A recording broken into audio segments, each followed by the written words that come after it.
২৫-২৬ অর্থবর্ষে প্রথম ত্রৈমাসিক ফলাফল প্রকাশ করল মুকেশ আম্বানির নেতৃত্বাধীন রিলায়েন্স ইন্ডাস্ট্রি লিমিটেড।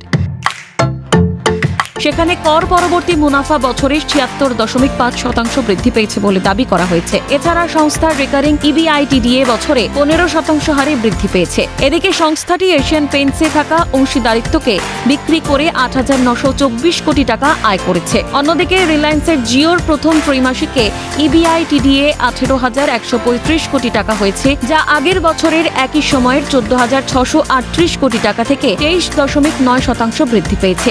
এর পাশাপাশি সংস্থাটি এই ত্রৈমাসিকে ২০০ মিলিয়ন 5G গ্রাহক এবং ২০ মিলিয়ন হোম সংযোগ অতিক্রম করেছে বলে রিপোর্টে দাবি করা হয়েছে। এছাড়া গ্রাহক সংখ্যা ৪৯.৮ কোটিতে পৌঁছেছে, যা ৫টি ত্রৈমাসিকের মধ্যে সর্বোচ্চ নেট সংযোজন। জানা গিয়েছে, জিও এয়ার ফাইবার এখন বিশ্বের বৃহত্তম FWA পরিষেবা প্রদানকারী সংস্থা, যার গ্রাহক সংখ্যা ৭.৪ মিলিয়ন।